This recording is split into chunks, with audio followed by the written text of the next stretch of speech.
You also saw my gaming video yesterday. I uploaded a ASMR gaming video. I actually uploaded a poll to see if people wanted to see gaming contents on the channel. And yeah, you know, most people on the poll so far have said it's okay. I'll do more polls going forward. I used to do a lot of polls, but it was like, it was for like random stuff. It wasn't for anything related to the channel. So now I think I'll do polls for like channel related stuff just to see where people are at. Yeah, I'll do that more often going forward.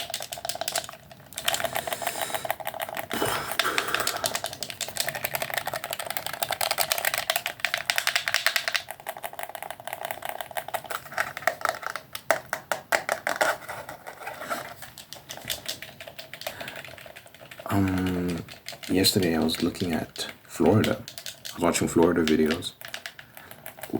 Like, if I ever move to the States, I think Florida would probably be the place I'd go. It just seems like the best option for me.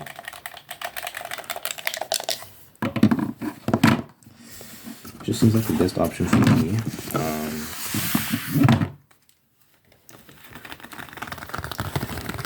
I've looked into various details, and so far I like what I see. Just makes the most sense to me.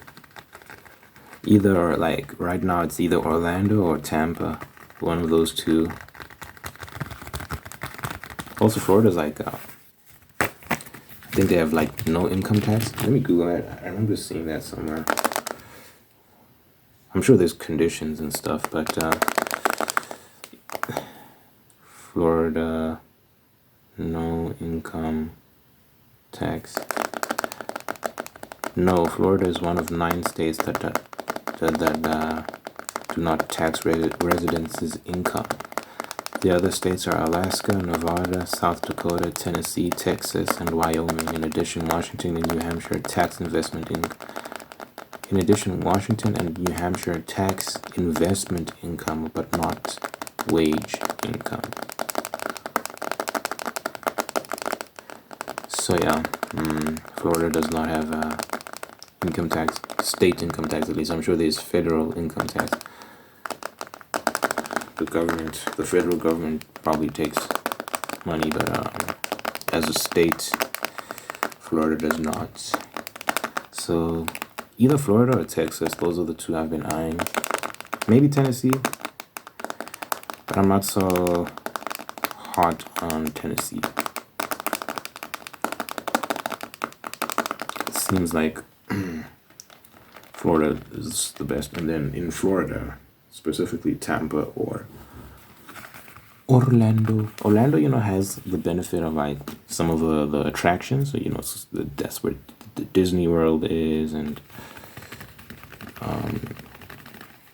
a lot of industries there as well, and it's just more developed. It's more attractive in certain ways, and I saw it's got certain railway lines there as well, and stuff like that. I'm sure Tampa has that as well, the railway, and I'm not sure, but anyway, y'all can let me know in the comments. But Orlando has just certain attractions, right? It's closer to a lot more things, and I'm sure it might be a bit more exciting to live there. But Tampa's developing as well, and it has a lot going for it, and it's cheaper, it seems. I think real estate is cheaper in Tampa compared to Orlando, which has more people. Let me Google.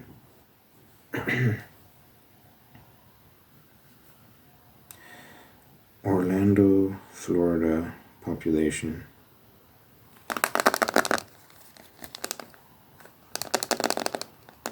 Wait. Oh my gosh, I'm actually wrong on that. I'm way off. Orlando is 316,000. Tampa is 398,000. So that's almost 100,000 difference. So Tampa's bigger. Wait, so actually, let me Google. Average home cost in Orlando, Florida.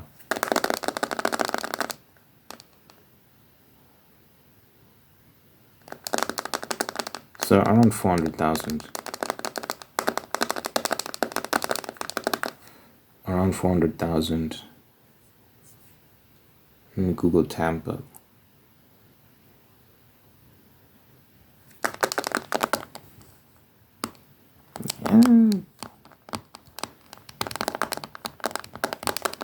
Tampa is slightly cheaper. So Tampa's like 385,000 and Orlando is like what? 389. The average home cost. So it's not that much difference. Wait, it's not that throws me for a loop. Where was I getting this information from? I was under the assumption that Tampa's, I mean, it is a bit cheaper.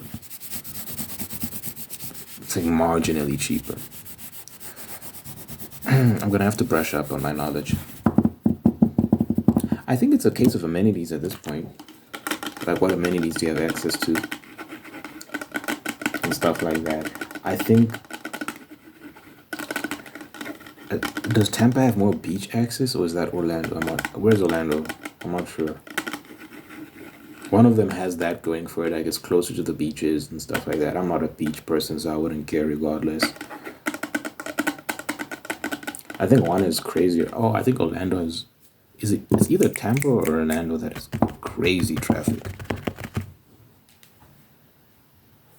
Tampa versus Orlando traffic. Yeah, rush hour times in Tampa aren't nearly as bad as they are in Orlando. With fewer tourists checking in and out of hotels, Tampa will naturally experience less tourist traffic during midday. That doesn't stop the Bay City from having evening traffic. So Tampa is a bigger city than Orlando.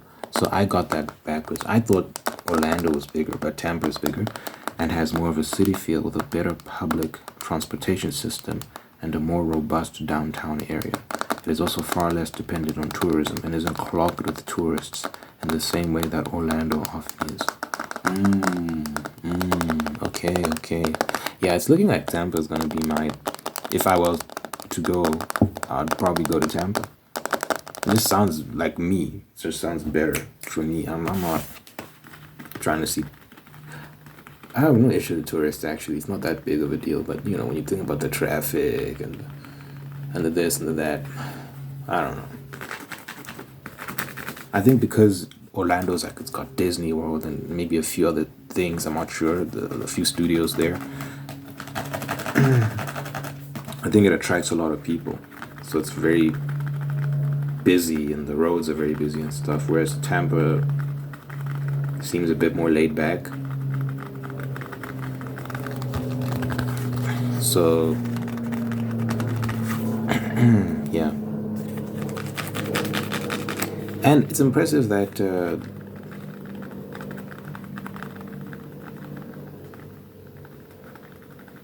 it manages to keep slightly cheaper housing despite being much bigger.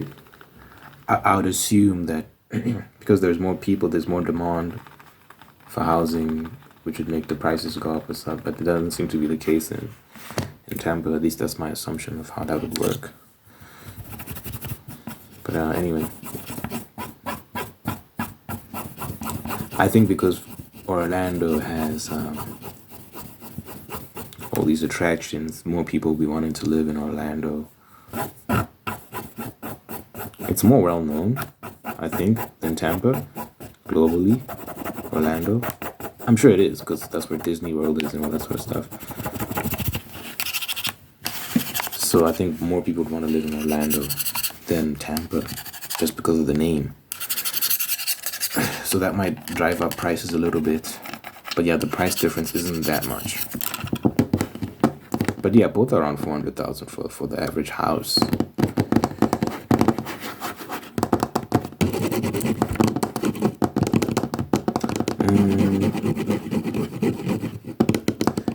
won't catch me in somewhere like California where like the average home price is like 900,000.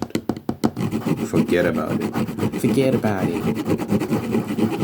Ridiculous. And the tax, oh my god, the state taxes. You hear rumors, man, people paying upwards more than 50% in some cases. Like, depending on how much you earn. And in California. No ways, no ways. You're setting yourself up.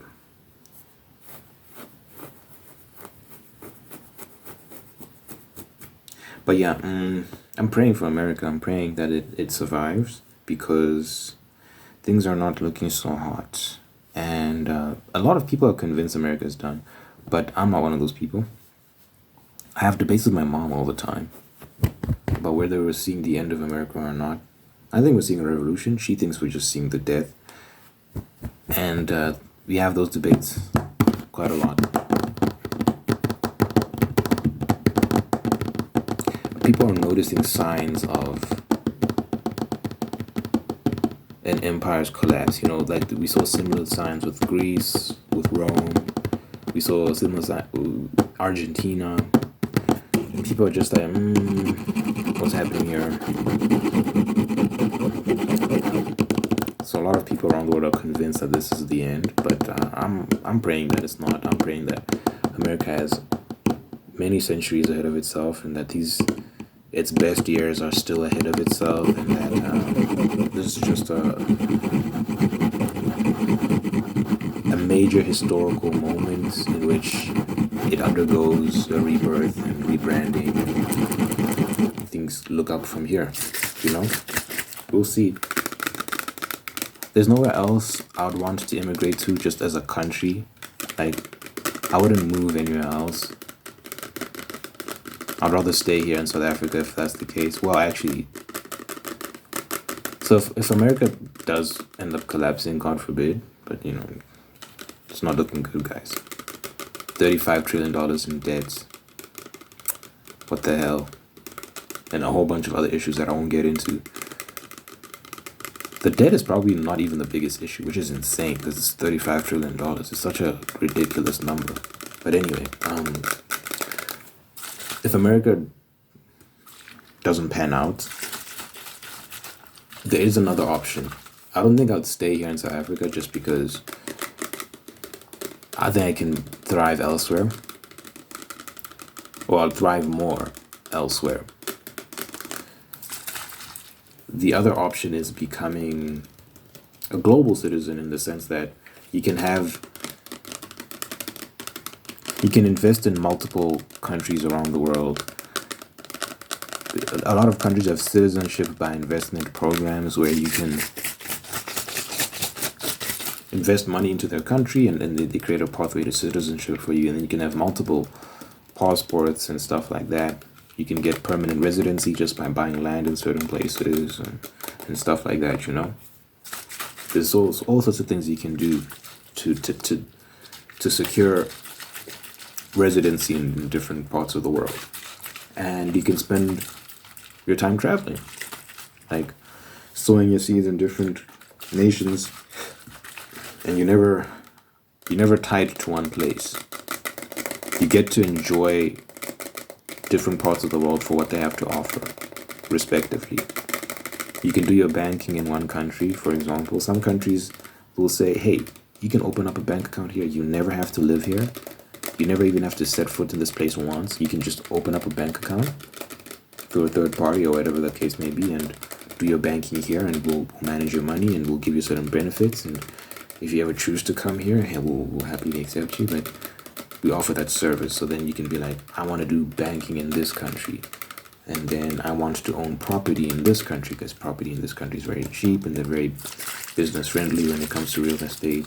But then I want to live here because this is a great country to live and it's got great climate and so on and so forth, and yada yada yada. You can have your fingers in different pies, and it's kind of like the Build-A-Bear of international living. Where you combine the strengths of multiple nations in order to build the best lifestyle. And a lot of people live that way. And so it's a growing group of people because technology allows it. The internet and the different travel systems that have arose have made that sort of lifestyle very possible, and people have been doing it for decades at this point, for a long time at this point. So it is attractive. I was looking at Georgia.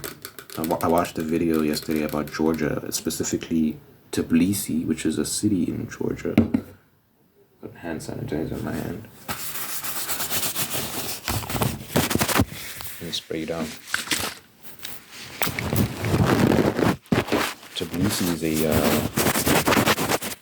it's a city in Georgia, and it's beautiful. Like Georgia as a country is just amazing. It's good. It's also tax friendly. It's got a whole bunch of economic benefits, and starting a business there doesn't seem very difficult, and so on and so forth. A whole lot of attractive pull factors. You know, it's like I'm thinking in terms of if America doesn't work out, you have to weigh other options, and there are many, many, many other options. International cities. International cities, a city where it's for people who are coming from all around the world, who want a place where probably the most spoken language is English. No one feels out of place. It's worldly, so it's like wherever you're from, wherever you're from, you feel at home there just because it embraces a global culture. So many countries have international cities. Johannesburg is like an international city in many regards. You come to Johannesburg, South Africa. Johannesburg is basically, yeah, it's English.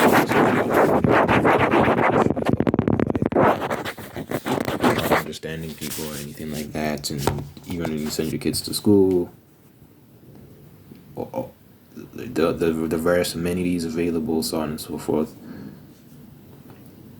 you feel like, okay, I fit in for the most part. So there are a whole bunch of international cities around the world. Each country, almost every country, has an international city of some sort, right? So you just have to find those in each country, and you can lay your base there. Turkey has that. Istanbul is recognized as an international city in Turkey. I'm trying to think other countries. I don't know if countries like Japan have international cities. Tokyo, it's not really. Tokyo is still very much Japanese.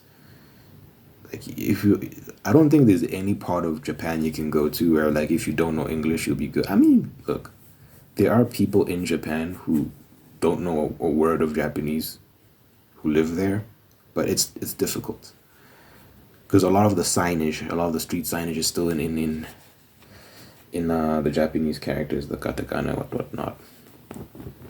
What do they call it? Forgetting what the kanji.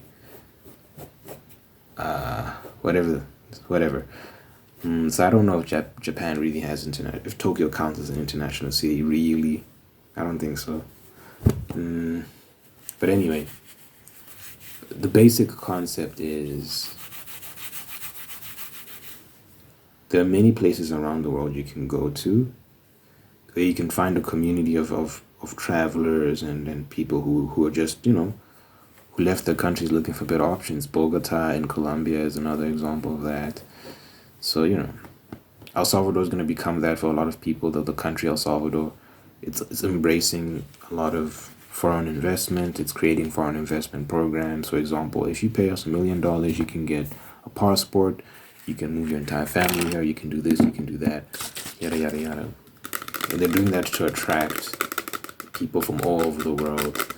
They even had a program where they offered thousands and thousands of passports to skilled.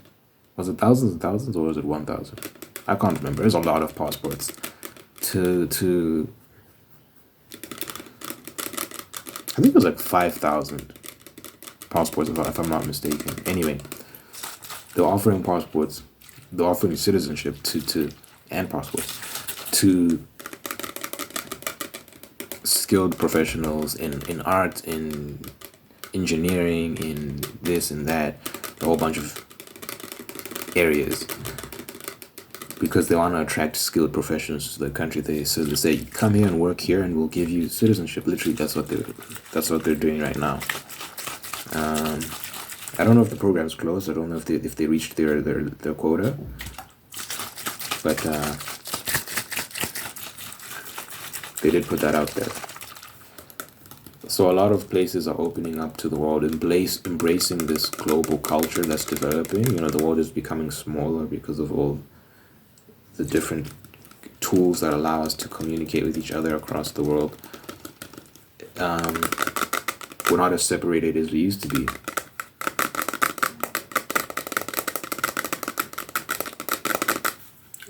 So many avenues for trade and communication these days. It's insane. It's insane. And it's only going to get more and more advanced. Even travel is going to get more advanced. Flight times are going to get reduced. We were seeing. I remember Elon Musk showcasing his idea for innovation in air travel. So right now we use airplanes, but he was thinking he can use these space shuttles to innovate so that he shoots the rocket into space and then it just lands in another continent, and it reduces the travel time by like, oh my god, so right now maybe your flight will be 16 hours. With that new mode of transport, it'll be like 2 hours, which is insane, bro. It's so hard to even think about. But I don't know if you've been watching his test launches for his rockets. It's impressive stuff. Those rockets shoot up and they land like these straight, and they don't have like wings or anything. It's weird. These things are really impressive. These rocket ships of his. But yeah, he expressed his intent to use that not just for cross-planetary travel, so just sending them to other planets, but also like here on Earth.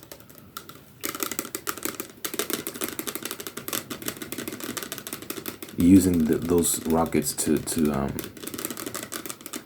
revolutionize the aerospace industry,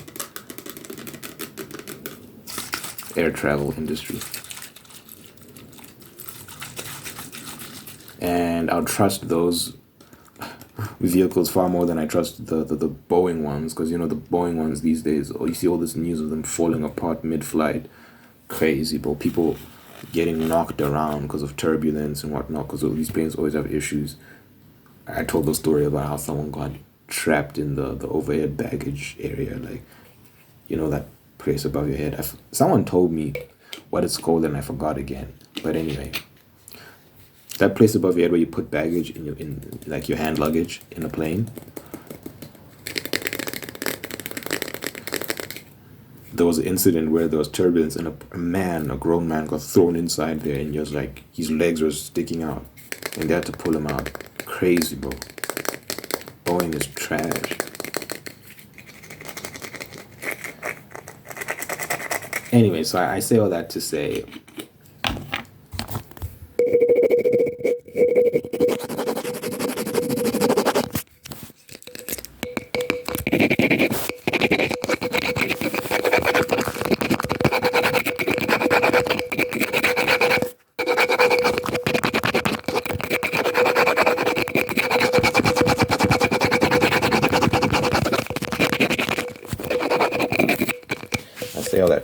the world is opening up and moving around is going to get a lot easier.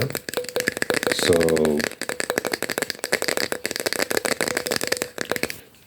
it does make you think about the future and what sort of life you want to live and that sort of stuff. Where you want to live. You don't have to stay in one place anymore. I wasn't born here. I was born in Zimbabwe, moved to South Africa, but I don't have to stay here. I can move somewhere else. A lot of options. And a lot of emerging economies as well. A lot of countries that weren't doing so well in the past are starting to pick up, and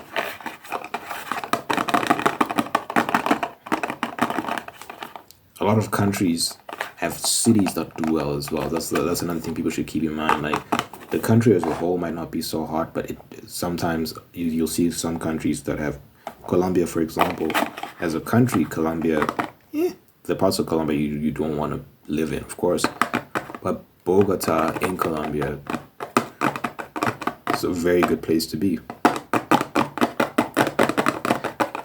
So people can have a lifestyle where you're moving from one city to the next. You're traveling constantly.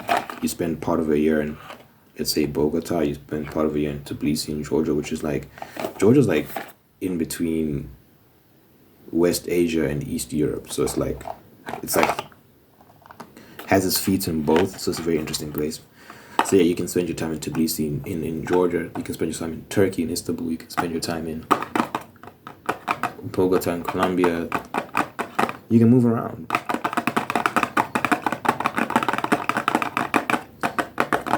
Zanzibar is looking amazing. It's developing and getting better. You should look at the videos of Zanzibar.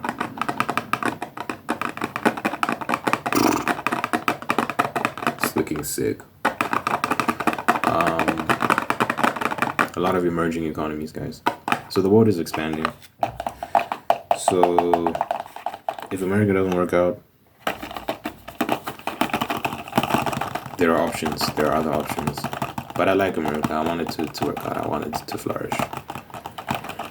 It'd be nice to sow seeds there and contribute to the American experiment, you know? We'll see. We'll see how things develop.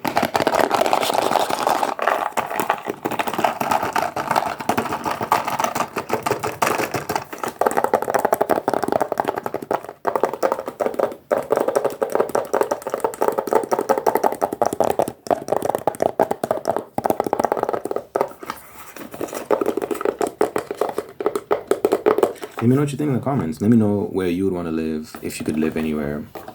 That'd be. I'm really interested to find that out. If you could live anywhere, where would you live? Let me know in the comments, please, please, please.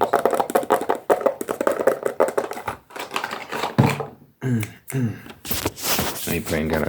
Let's pray. Then, Lord, my readers, dear Father God, thank you for this individual watching us right now. Thank you for making them whole and unique and kind and wealth towards peace, prosperity, and purpose. Thank you for blessing this person with a wonderful people in their life. Love them, take care of them, and bring the absolute best out of them. And thank you for maintaining the ones that are there to do the same thing. Thank you for blessing this person